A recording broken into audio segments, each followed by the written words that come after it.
The B.rad podcast is brought to you by MoFo, male optimization formula with organs to boost testosterone.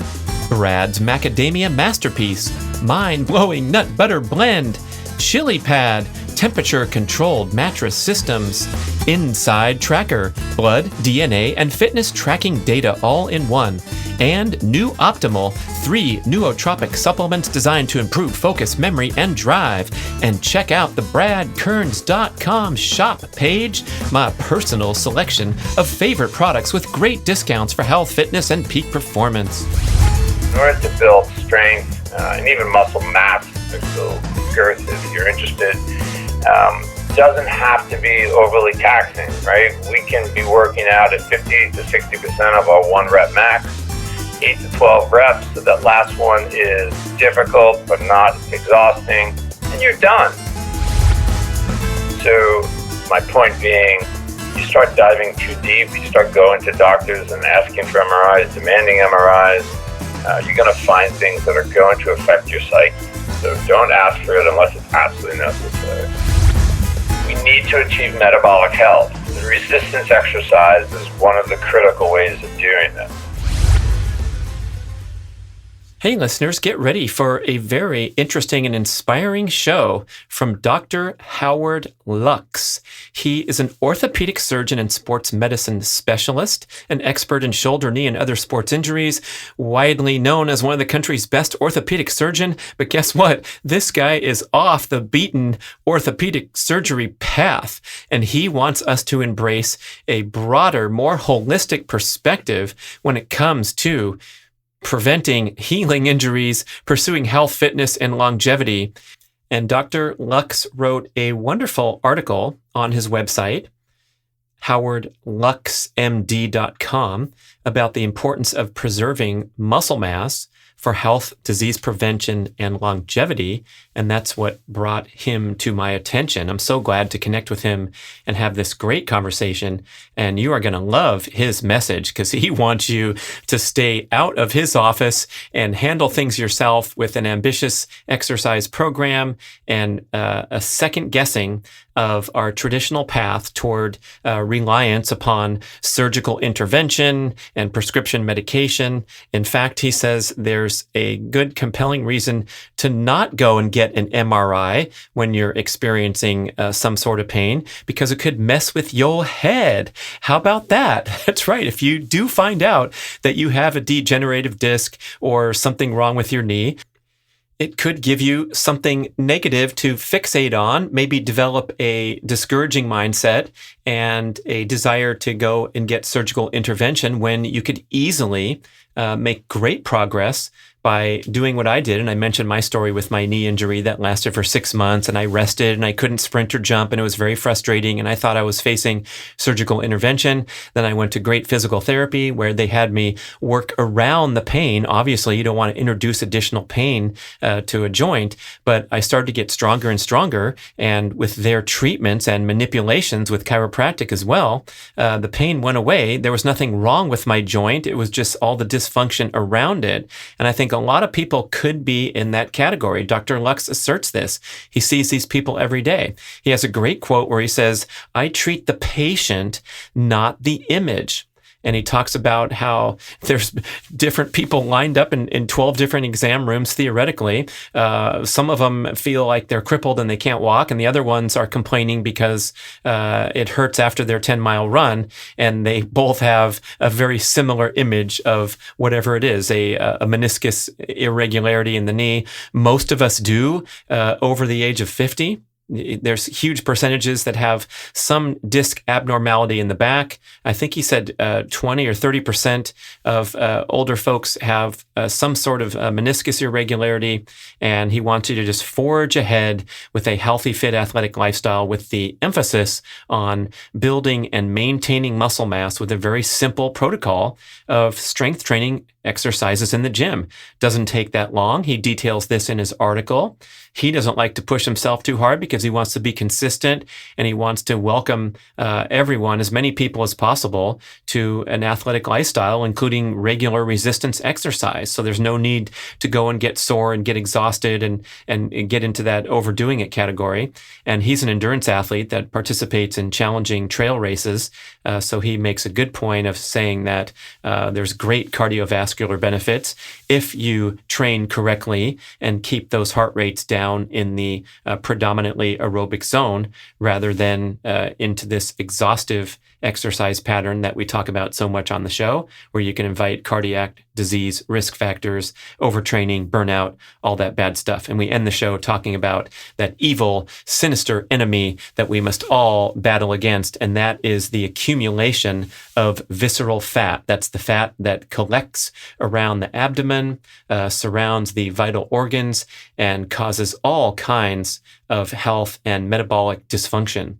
The experts now describe visceral fat as an actual separate organ in the body because it secretes these inflammatory cytokines into the bloodstream. So because it has the ability to alter blood chemistry, it's actually classified as an organ. And a lot of bad stuff happens when you allow that a slight and steady accumulation of visceral fat over the years and the decades. So if you want to look at a goal in really simple terms, it's to maintain that muscle mass throughout life and stave off the accumulation of visceral fat. Here we go with much more fun, exciting insights from Dr. Howard Lux.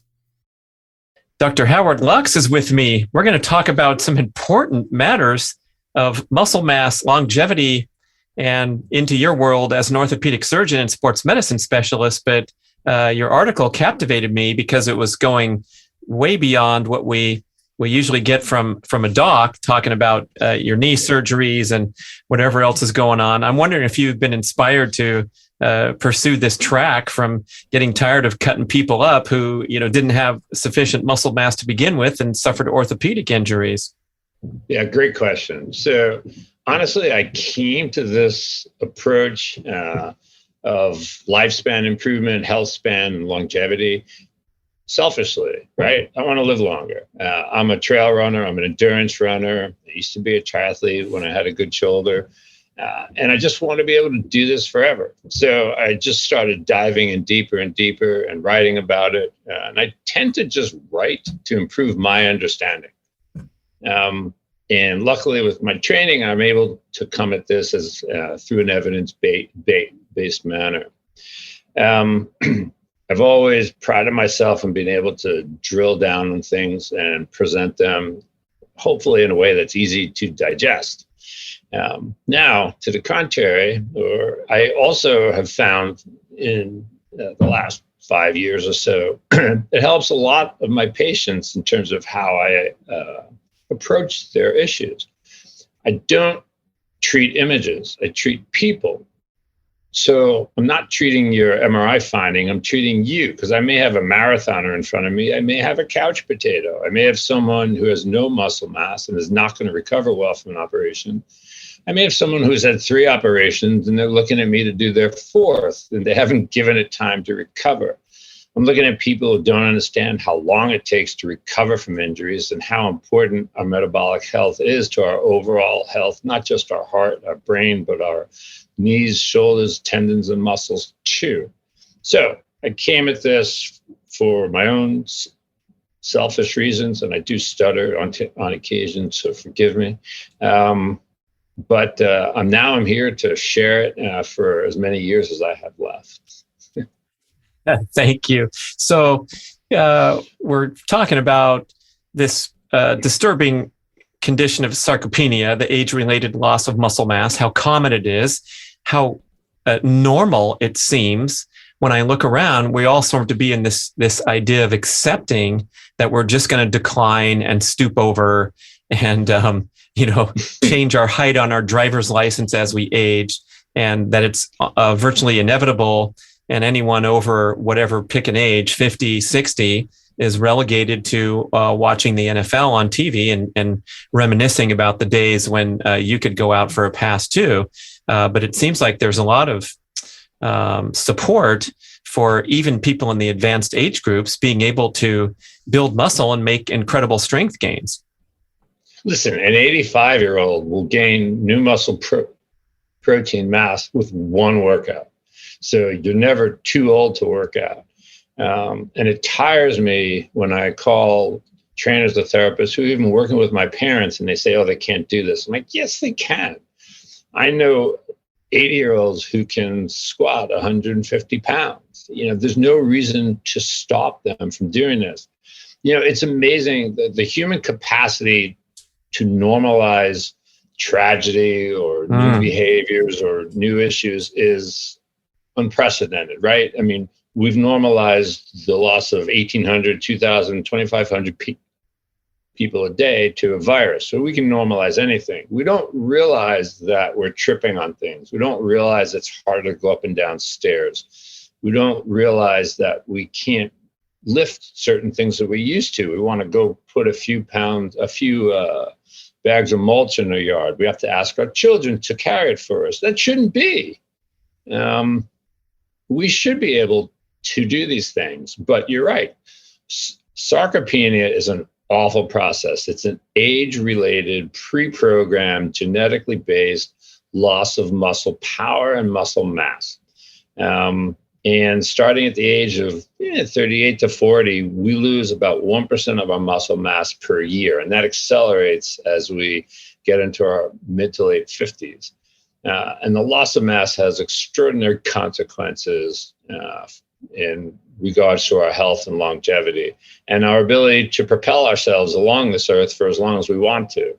So it's a very important topic. And the earlier that we pay attention to it, the better that we're going to be. So losing 1% per year is a pretty disturbing accelerated rate. Now, if we decide to take a stand on the matter and do something about it, starting at 38, which is kind of scary. I don't think a lot of 38-year-olds are thinking about how their muscle mass is going to decline. But let's say we try to stave that off. How can those statistics change? Yeah, so luckily, we can treat sarcopenia. We can minimize its effects. We can minimize its prevalence. And we can minimize the effects all the way into our 70s and 80s. It's never too late to start exercising. If we participate in a resistance exercise program beginning in our 30s, 40s, or 50s, we will mitigate the sarcopenia changes that have taken place already and prevent further changes. So this is a preventable process. Yeah, I think you could argue that if you're doing something much better than you did a decade ago or 2 decades ago, you can be, by all accounts, a stronger and arguably younger on many levels, despite your chronological age. No doubt. I'm in the best shape of my life from both a resistance and strength perspective and an endurance perspective. That's from training better, training smarter, focusing on the right strengthening exercises, not overdoing one. It's all about load management for me.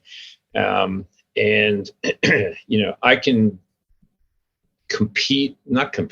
finish races and events easier than I did 10 years ago. I don't compete because I don't care if you finish before me. I just care that I finish. Well, if you're doing long stuff, I think that's the main goal for most people. You better not be out there competing at mile 12 of a 50K ultra marathon.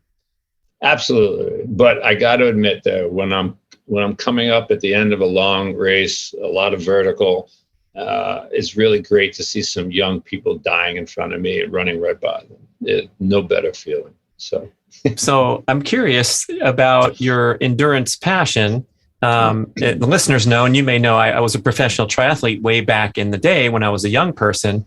And I contend that the level that I trained and performed at had a lot of adverse consequences to my desire to delay aging. I believe it accelerated my aging process from the age of 20 to 30. My muscle mass and my muscle strength was not very impressive. I was highly adapted to swim in a straight line pretty fast, bicycle in a straight line pretty fast, and then get off and run pretty fast. But when the smoke cleared and I actually retired at the tender age of 30 from the pro circuit, and then I'm looking at this highway representing the rest of my life, and I realized that I was, pathetic on so many scoreboard check marks for comprehensive functional fitness and longevity factors. And that's when I embarked on becoming competent in a bunch of other stuff. But if you're pursuing these endurance goals at your age, and you're going to tell us your age because you're in the best shape of your life, that's super inspiring. How do those go? How do they complement each other, knowing that the endurance training or the goals you're doing for long distance endurance are in many ways potentially compromising your muscle development and maintenance? Yeah. So first of all, I don't do super long events. I'm never going to complete a 100-mile race. I'm probably never going to do a 50-mile. But for me, these endurance races are 20 miles, but have 8,000 vertical feet, 5,000 vertical feet. So you're going up and down these Northeast mountains, and it's quite an accomplishment to do that. But you're absolutely right. Training for an endurance, a true endurance race, 50, 100 miles, it's not something you do if you want to live longer. It's something that you want to do because you want to prove something to yourself.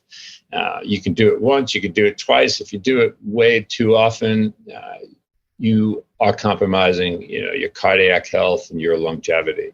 I've seen a lot of endurance athletes suffer because of this in their 40s and 50s with atrial fibrillation, heart failure, cardiomyopathy, on and on and on. You're absolutely correct. And also, you're at very high risk when you're performing at that level of overtraining. And overtraining can be such a horrible problem to overcome. So it's 20 miles is still a long way. You still have to prepare optimally. I'm thinking that there is some crossover benefit where if you're competent at weighting up a heavy bar and doing squats and doing deadlifts, that's going to transfer over nicely to your running goals, provided you're keeping everything in proper balance. And how do you strike that balance where you can still get out there and do the preparatory runs of several hours, but you're also keeping this muscle mass and this competency in the gym? Yeah, great question. So in the off season, in the winter, I'm concentrating on base training. So I'm running zone 2, heart rates of 120, 125, etc. So that's 930, 945 pace, easy, simple miles. And that's a load that I can handle for a good distance. I do 2 days of resistance training during this time of the year. Most of it legs, some arms, but I don't care what my arms look like. I just do it to maintain overall strength.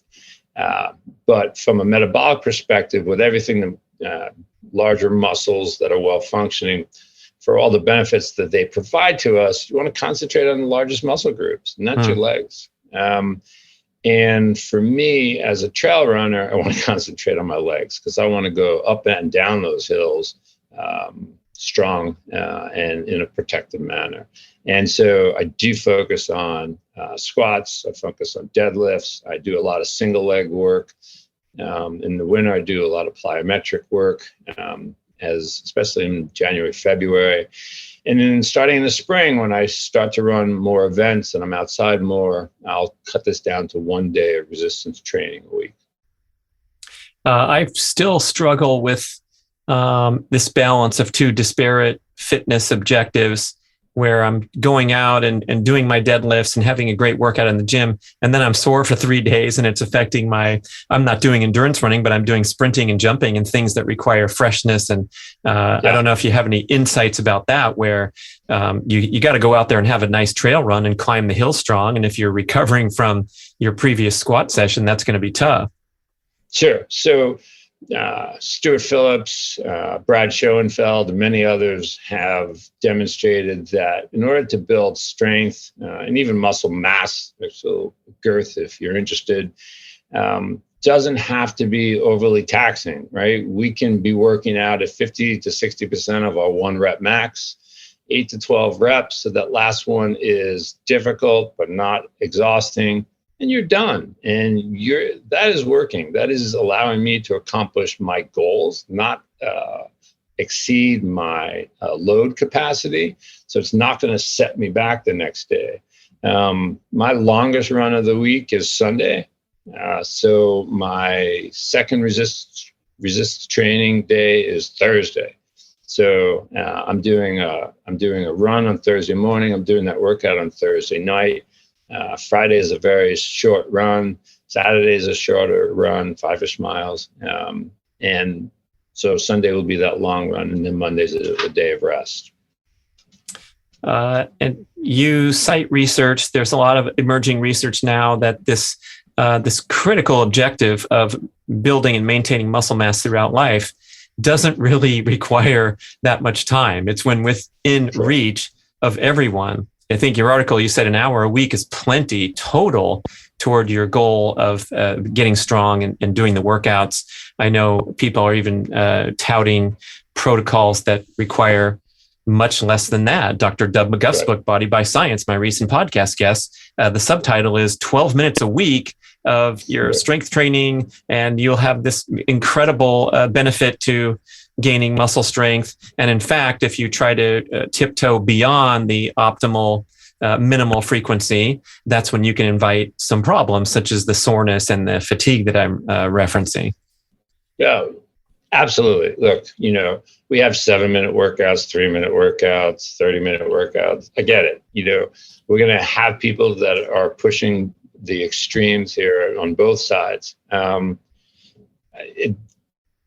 You don't need that much to maintain your muscle mass and to delay the issues associated with sarcopenia, and to provide yourself the benefits if you are training for a certain event, cycling, running, trails, hills, etc.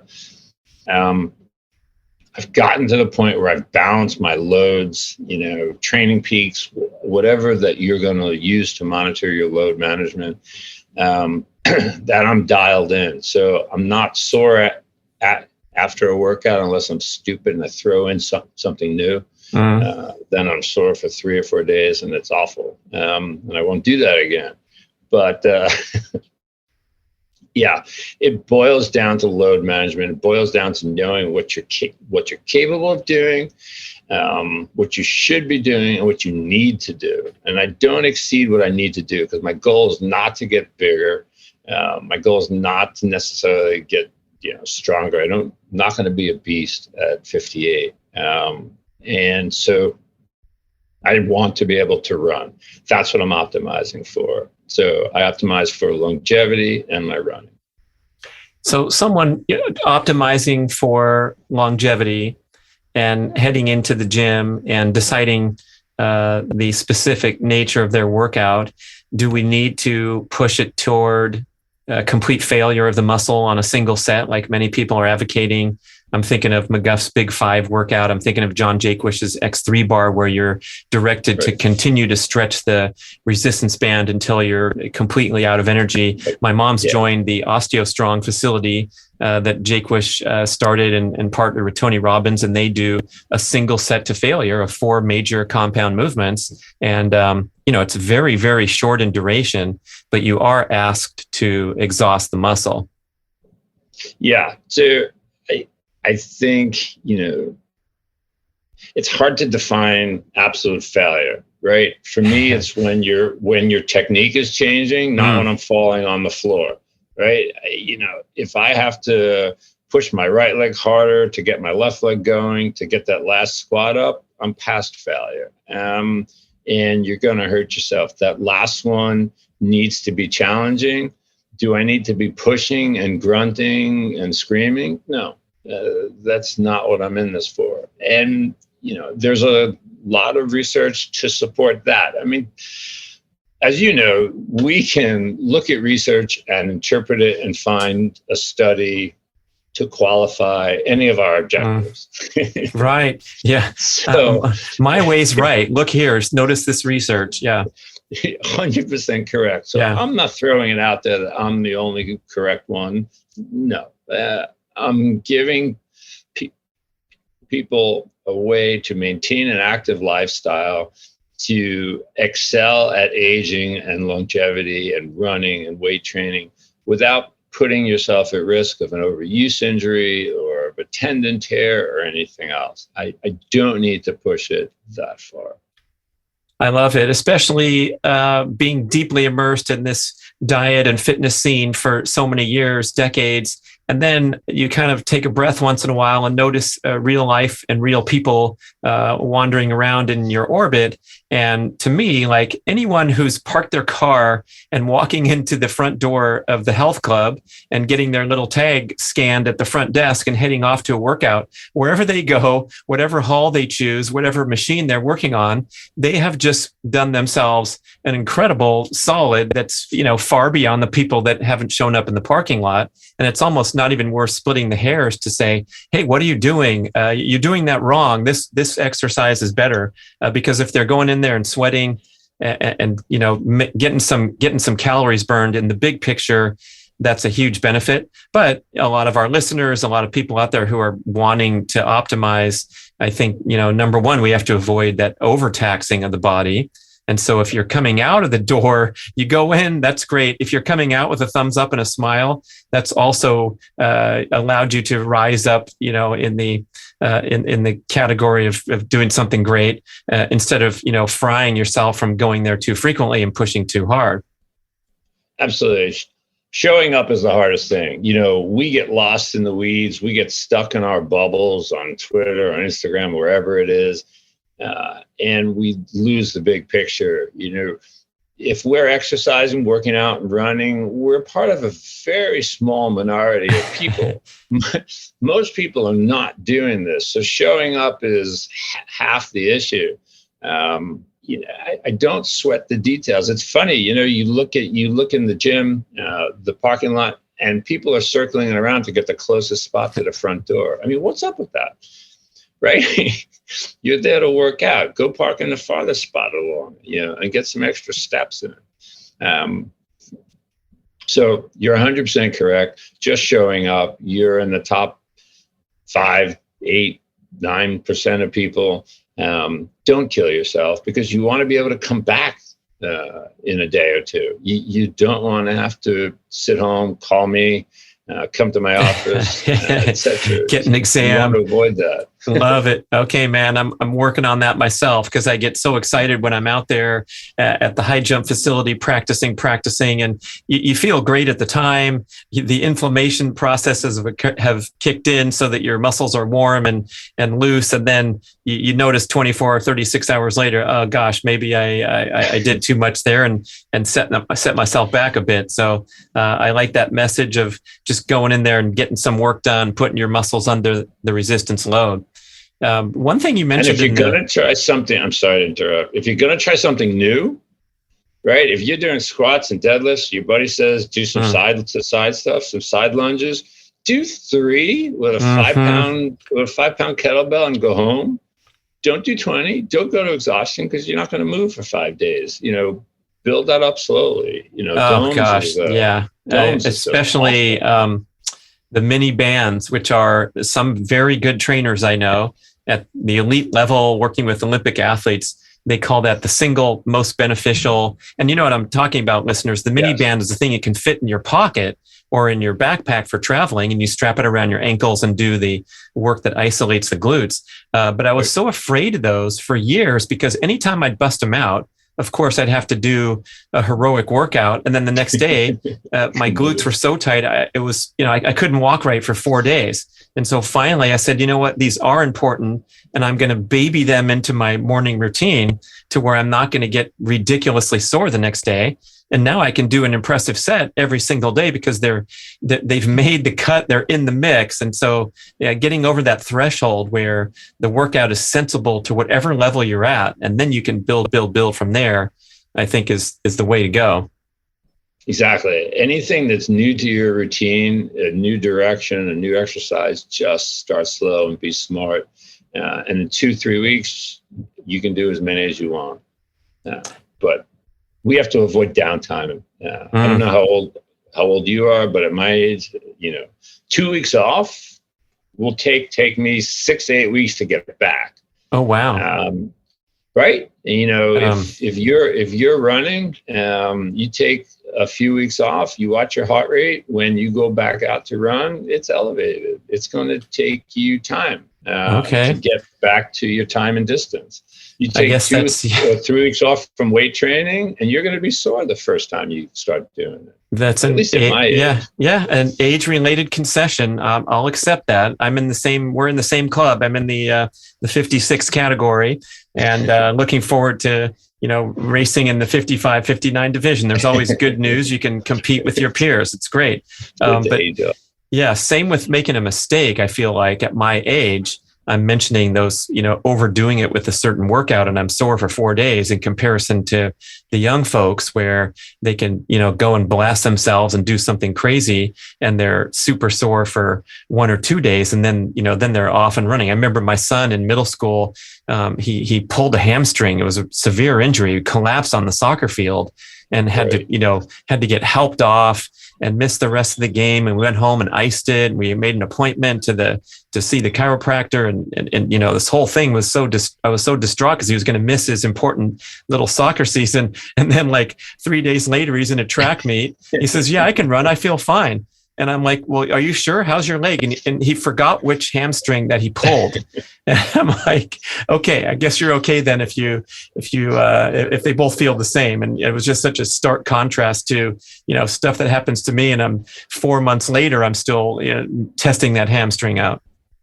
Absolutely. Especially as a runner, right? Most overuse injuries are training errors. We hurt ourselves, and if you get proximal hamstring tendinopathy, Achilles tendinopathy, patella tendons, these things can be 8, 10, 12-month issues. So you don't want them. You want to train smart. One thing you said in the article was that the calf muscles are particularly vulnerable or sensitive to this sarcopenia, and that we really want to pay close attention to those when we're attempting to build up muscle mass. Why are the calf muscles isolated there? Yeah, so it's the more distal muscles. So it'll be your forearms and hand. You see people with a lot of atrophy in their hand. You could see the metacarpals and the bone structure. You can't open bottles as easily as you used to. You should be able to, do a farmer's carry every now and then, work those grip muscles out. And so your calf is also a distal muscle. It's lower in the extremity. So it's most sensitive to the sarcopenic process. And as we lose calf strength, we also start to lose more balance. We start to trip more, stumble more, and thus we're at higher risk of an injury. So I do prioritize calves a lot of seated calf raise because it's not the gastrocs that's the stronger calf muscle, it's the soleus. And the soleus is much more powerful. So seated calf raises are critical if you're a runner, if you're a cyclist, and as you're getting older. The gastroc people, that's the one that's shaped like a rock up high, at least if you have good muscle definition. That's how I always remember. And the soleus is the one that extends on either side of the leg and attaching into the Achilles tendon. So when you're seated, rising up onto your tippy toes, underweight or even not underweight, that's a good exercise for the soleus. So I've been trying to integrate those further because I'm curious about, the foot pain is one of the major complaints of the population along with back pain. And I'm wondering if the foot pain and the plantar fasciitis that I've suffered for so many years on and off, is that associated with poor calf function? It's possible. I think it's poor intrinsic muscle strength in the foot, right? Our foot is anatomically very similar to our hand. And do something simple. Take your hand, you can close it and make a fist. Now just put some pressure across your fingers here to hold them together. Now try and make a fist. Squeeze those fingers together and try and make a fist. You can't, right? Yet we are slamming our feet into shoes that are far too narrow, sneakers that are too narrow, and we're throwing off the normal mechanics of our feet. And we're forcing them to accommodate to our shoe wear as opposed to just allowing them to accommodate to our environment. So I tell people, get out of the shoes as often as possible. I do 1 or 2 runs a week in a minimalist shoe, not the fingers, not the 5 fingers. I use zeros. They're fantastic. I just love them, but I can't go too far in them because I still get some pain. But very important to work your foot intrinsics. Try picking things up on the carpet. Just try squeezing those toes into a ball. They need to be exercised as well. Yeah, nice plug for Zero Shoes. I had Steven Sashin on my show. He's the founder, and he was an interesting guest with a lot of promotions of, getting the bare feet back involved, and the way his shoe design is with that wider toe box allows your toes the freedom to actually perform.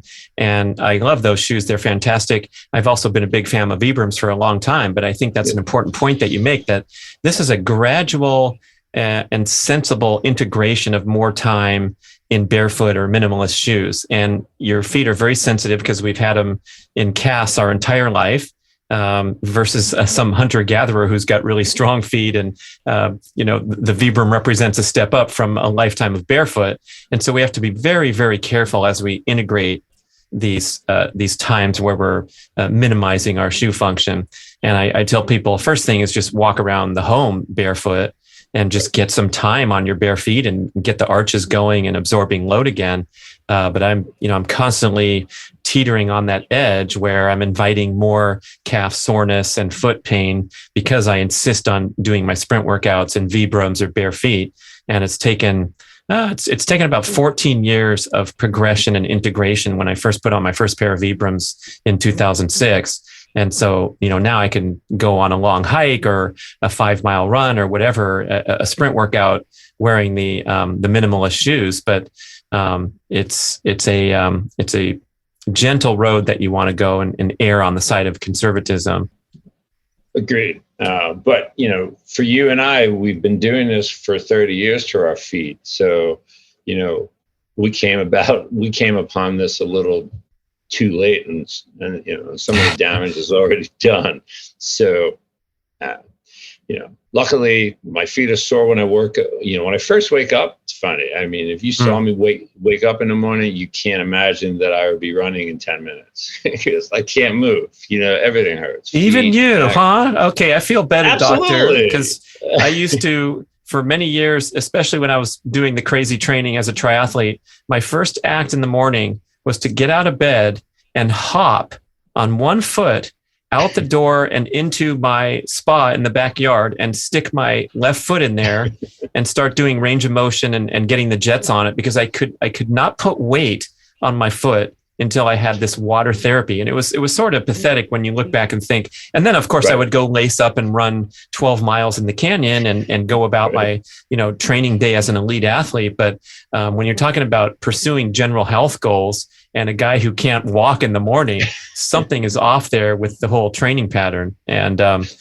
so join the club, everybody. But if you work on those mobility drills and fascial conditioning and things that we've heard about on the show a little bit, you can make incremental progress to the point where you're waking up in the morning and it's not so bad. It's not ridiculous. You can actually walk with a stride down the hall.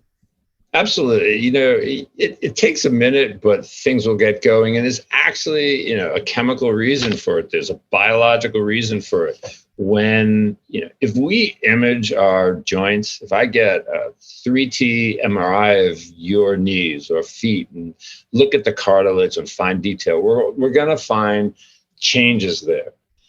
A radiologist might call them arthritic or degenerative. I hate those words. They're age appropriate. Our cartilage doesn't look the same as it did when we were 16 or 18, right?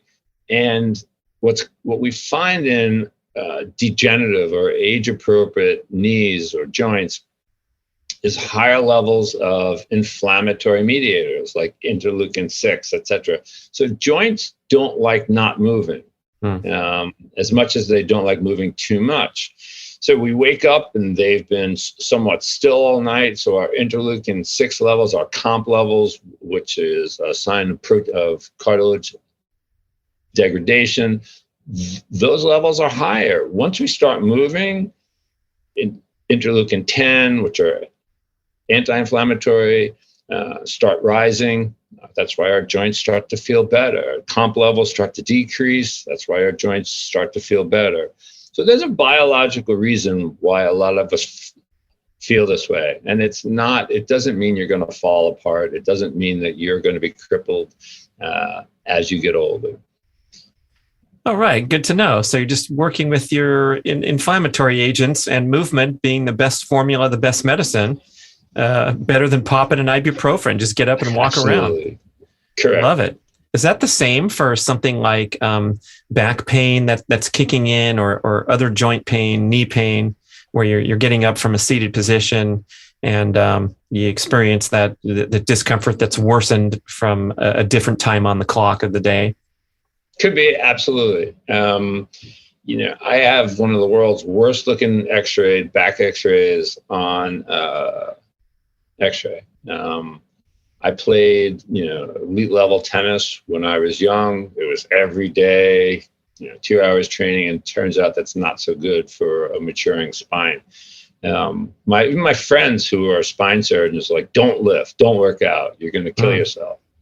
If I don't do my deadlifts, I feel pain. If I do them, I feel better. As I said earlier, don't treat an x-ray, treat a person. I have a great post on my website. It says you don't need to know the specifics of your joint pain. It's okay not to know, because a lot of times these aches, pains, and little niggles are just going to go away. You start to MRI things, that imprints, that MRI finding on the back of your brain. No one our age has a normal MRI of anything. So you're going to blame every pain on something that you saw in an MRI report. You're going to think that every step is making it worse. You're going to change your exercise habits. You're going to change your workout habits. You're going to think that you're protecting your knees by not working out anymore. But humans die of predictable causes, right? We die of heart disease, we die of stroke, dementia, diabetes, on and on. All of those are prevented or mitigated by exercise.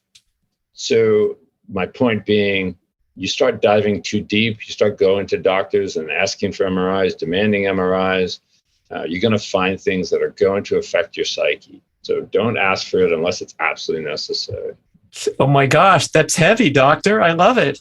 I just spoke with Dr. Bruce Lipton, author of Biology Belief, a best-selling book about how your thoughts manifest your cellular function at all times. And, it's a lot of people think it is the woo-woo category and the spirituality mixing in with science, but he makes an excellent point. And we have this, backed by research in quantum physics and medicine, that the cells can only be in a state of growth or protection. And protection represents the stress and the worry and the things that we manufacture, the chemicals we manufacture with our thoughts and sending stress hormones into the bloodstream.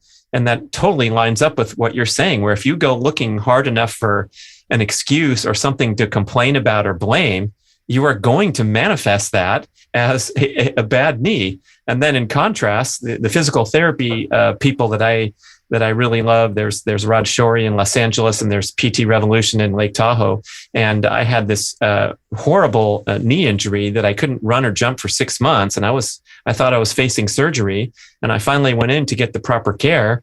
And they were working around the pain. So I was doing all kinds of stuff that did not aggravate the injury, that did not invite additional pain. But now I'm getting my glutes and my quads and things that had atrophied stronger and stronger, and then getting the hands-on manipulation, a different treatment than a knife and a scalpel. And sure enough, the pain subsided really quickly because I was now attacking the actual root cause to take care of the symptom rather than just fixate on, hey, my body's not perfect and I'm in big trouble.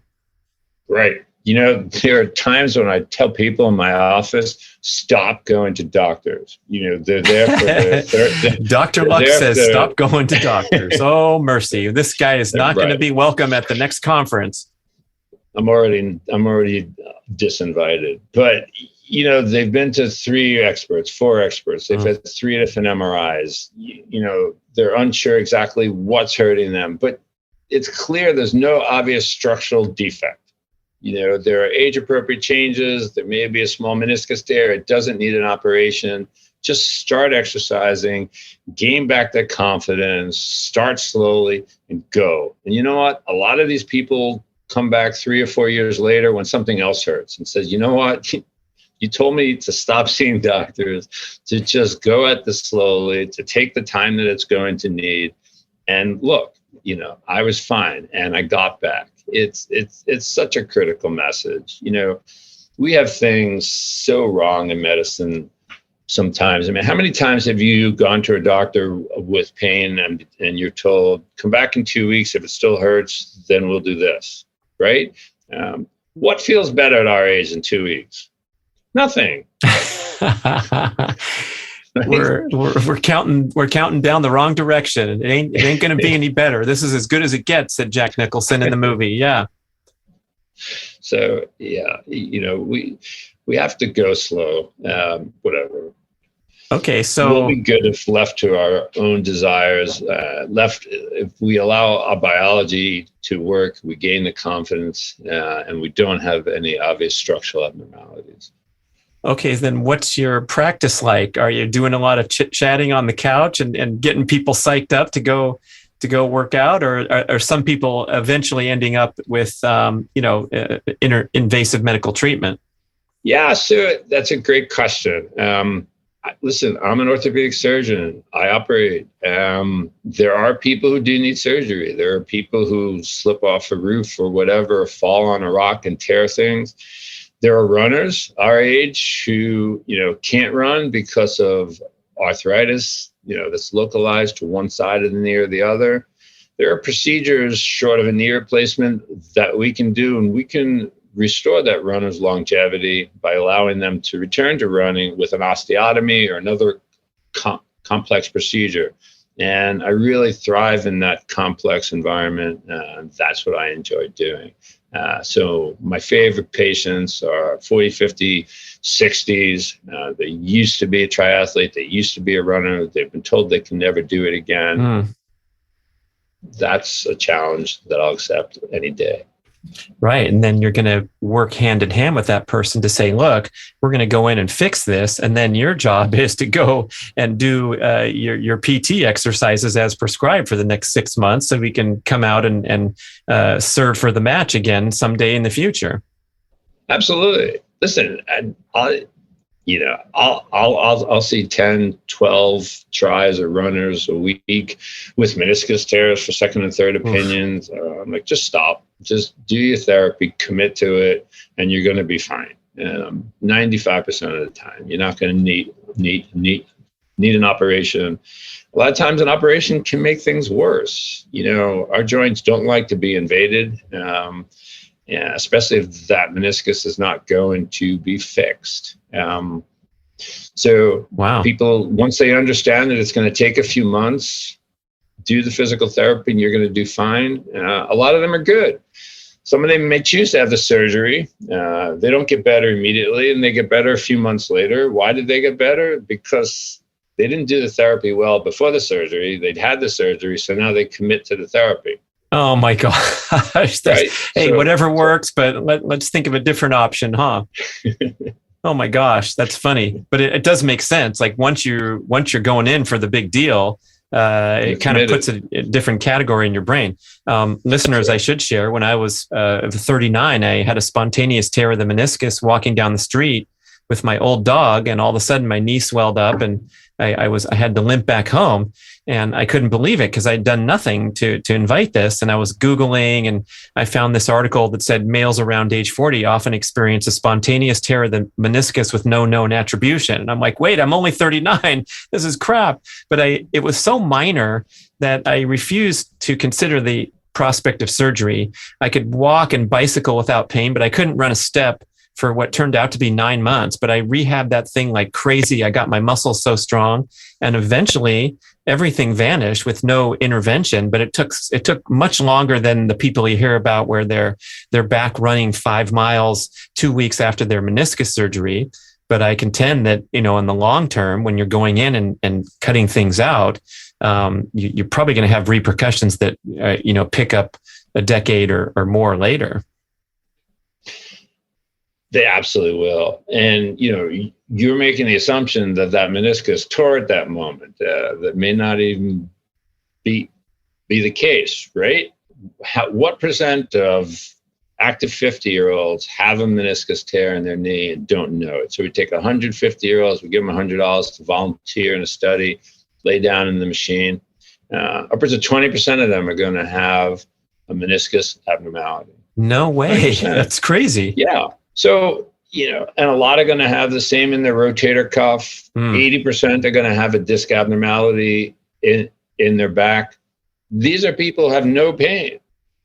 So you go to a doctor's office. That's why I was saying sometimes you don't want to know exactly why your knee is hurting you. Sometimes it's okay that the doctor examines you. They find out, look, you're not complaining of this, that, and this. Your exam is normal. You're going to feel better in a few months. Let's do some therapy. Don't necessarily push for that MRI because you're going to see things. If you see a meniscus tear, you don't know that started the other day when your pain started. It could have been there for years or months. And that may not be the source of your pain. MRIs don't show us pain.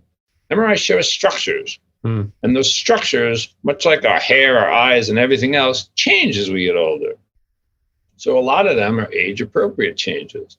So the less we're imaged, sometimes the better off we are. And I had the same incident that you did. I came off a trail. I don't remember an injury. I got into my car at the trailhead. I got home an hour later. My knee was swollen. I had no idea why.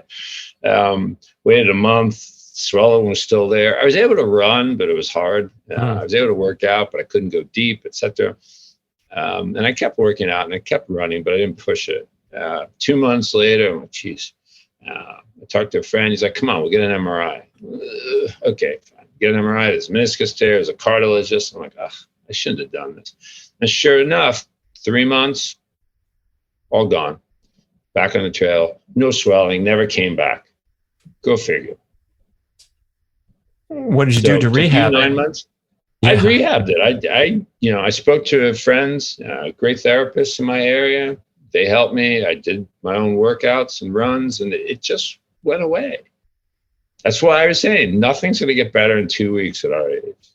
Just wait. I'm reading these stats about the increasing prevalence of joint replacements in the hip and the knee particularly. And I'm wondering if some of these concepts would apply to those. Everyone I've talked to that had a hip replacement or was considering it, reports that there's no use. It's bone on bone. It's beyond repair. And so I'm going in for the titanium. And it seems kind of scary that the 400% increase that we're seeing in recent years. I wonder what you think about those joint replacements. I did a great podcast with David Hunter, who's an arthritis researcher, one of the tops in the world out of Australia. And that was the entire focus of the podcast. As we talked about earlier, you don't treat x-rays, you treat people, because I can see the same x-ray and 10 different people in the same day, and I'm going to get 10 different issues and 10 different complaints. So you can have bone on bone in room 1, and they have some ache and discomfort and some swelling when they finish a 10-mile run. The person in room 2 can't walk. The person in room 3, they develop a little swelling in the morning. It's gone by noon. So who needs a knee replacement? You don't do it because you have bone on bone. There's no surgery without risk. The only surgery without risk is a surgery on somebody else, especially when you're talking about a joint replacement, right? You're taking very substantial risks. One, it may not meet your expectations, right? You may be expecting a joint that you had when you were 18. You're going to run, you're going to play tennis. You see the ads on TV, people are, snowboarding, skiing. You may not be able to. You might, who knows? But you're taking a risk. You get an infected joint replacement. You need to have that joint removed. You need 6 weeks of antibiotics, and then you need another one put back in. And that reimplantation, the third time, has a 20% risk of reinfection. Blood clots, on and on and on. So joint replacements have been wonderful, just wonderful at restoring movement and the ability to walk and participate in life in those who need it. If you're getting it because you can't run 4 miles anymore, you can only do 2, you can't play 3 sets, you have to stop at 1, it's probably not the right indication, right? But if done for the right reason and the right person, they're a wonderful procedure. Right. I guess you would want to exhaust all possibilities with this aggressive rehabilitation regimen and strengthening regimen. And then, there's probably a point where, especially an athletic-minded person, which most of the people I know were going in for the surgery so they could, hit some extreme goals coming out of there that they used to do. And so that seems like a good candidate, an athletic person that's going to take it and run with it afterward. Yeah, really important. If you're considering a joint replacement as an athletic person out there, you better make sure you have a long and hard discussion with your surgeon about what your goals are, and allow the surgeon to discuss with you what the realistic goals of the procedure are. And you better make sure those line the same. Yeah. If they're not, you're going to be sorely disappointed. But you're right. Physical therapy is a high-value treatment option for osteoarthritis. There's no doubt, because again, we're not treating an image; we're treating a person. And there are plenty of people out there with bone-on-bone hip arthritis, bone-on-bone knee arthritis, and they're doing fine. And there are others who are crippled. So the crippled ones are the ones who need the surgery. Before we go, I want to talk about the other end of the continuum that you mentioned in your discussions about maintaining muscle mass. So we have this critical objective. We're fired up. We're going to go put our body under resistance load, maintain that muscle mass. And on the flip side, if we don't, we have this insidious accumulation of visceral fat, which causes so many health problems. It seems to be most frequently talked about on the male side, where you're getting that beer belly as you age and it's getting bigger and bigger. So let's talk about what that represents and the stark contrast between someone who's able to stave off that visceral fat and maintain muscle versus letting that slippery slope, commence. Yeah. So as we alluded to before, we die of very predictable causes. Heart disease, dementia, type 2 diabetes. These are at their core metabolic diseases, which if you drill down to the root cause of metabolic diseases is a defect in the mitochondria. Right? We have poor mitochondrial flexibility. So your mitochondria have a lot of difficulty in burning fat. They instead prefer to burn glucose, which you don't want. And we have a lower number of mitochondria. We have less muscle mass, so we have less mitochondria as a whole.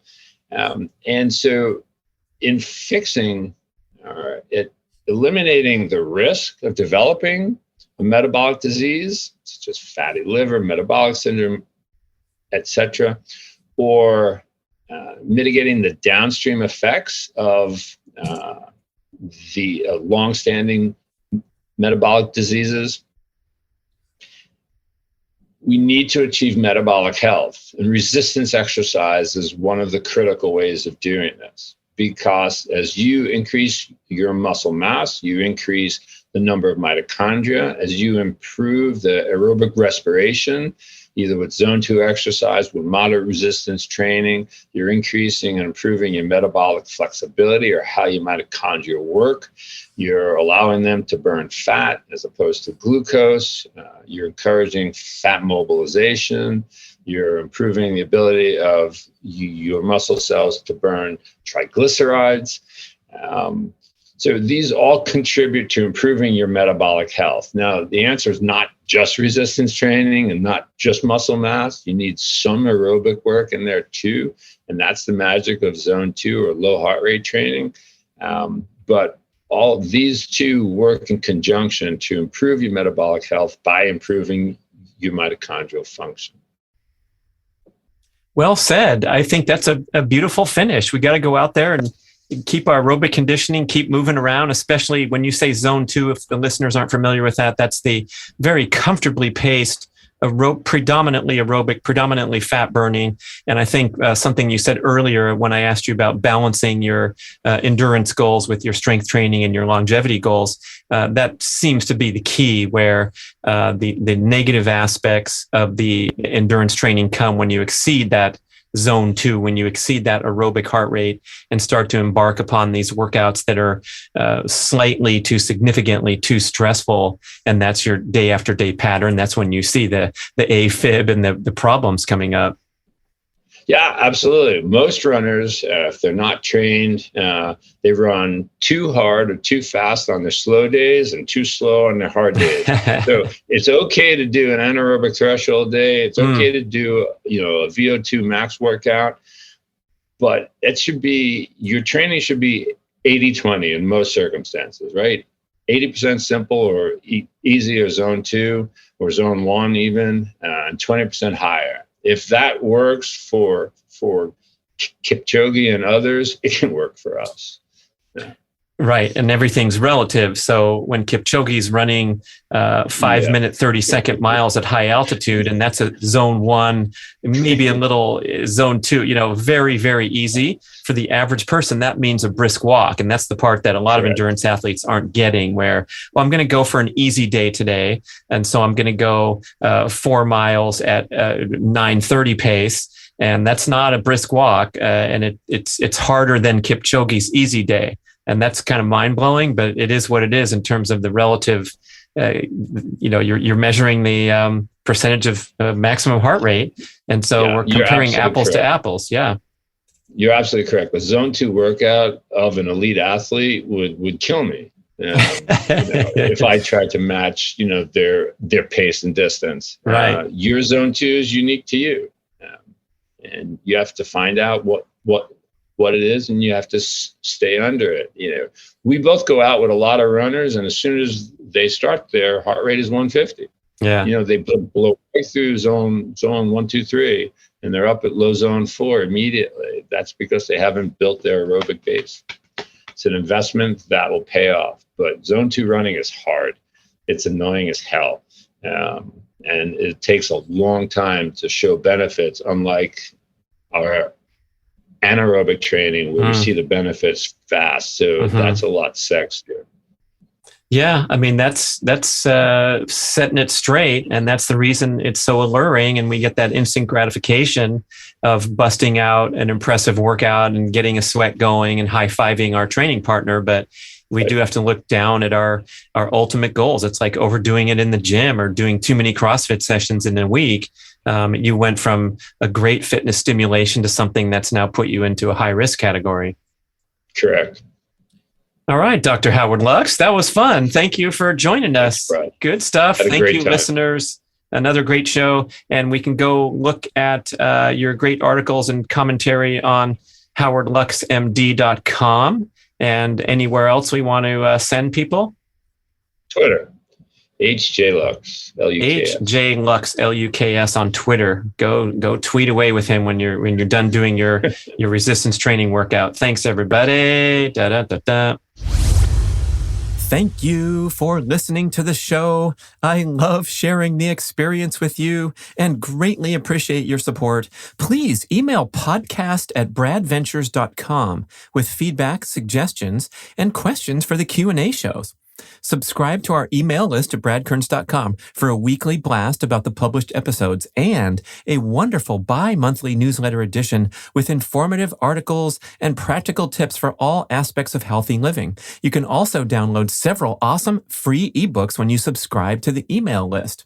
And if you could go to the trouble to leave a 5 or 5-star review with Apple Podcasts or wherever else you listen to the shows, that would be super incredibly awesome. It helps raise the profile of the B.rad podcast and attract new listeners.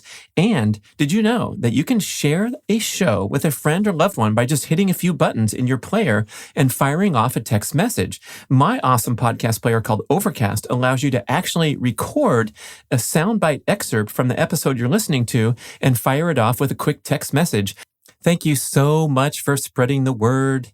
And remember, be rad.